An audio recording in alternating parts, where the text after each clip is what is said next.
setting up your AI search visibility tracking on Indexly takes less than 5 minutes. Here's exactly how to do it. Start by entering your email and creating your account. Once you're in, the first thing Indexly asks for is your website.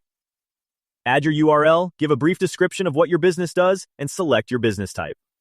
Next, add your industry, your target region, and the language your content is in. This tells Indexly exactly which market to analyze your brand in, so your prompts and topics are relevant from day one. Now Indexly analyzes your website. It reads your positioning, understands your category, and automatically generates your first set of topics and prompts. 25 prompts across 5 topics, built specifically for your brand. Before you run your first report, review the prompt list. These are the exact questions your buyers are asking ChatGPT, Gemini, and Perplexity right now. Go through them.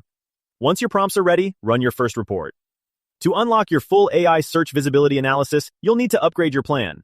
Once you do, Indexly starts running your prompts across every major AI engine and builds your first visibility report. That's it. Your website is connected, your prompts are live, and Indexly is now tracking exactly where your brand stands across AI search, prompt by prompt, engine by engine. Try it today at indexly.ai.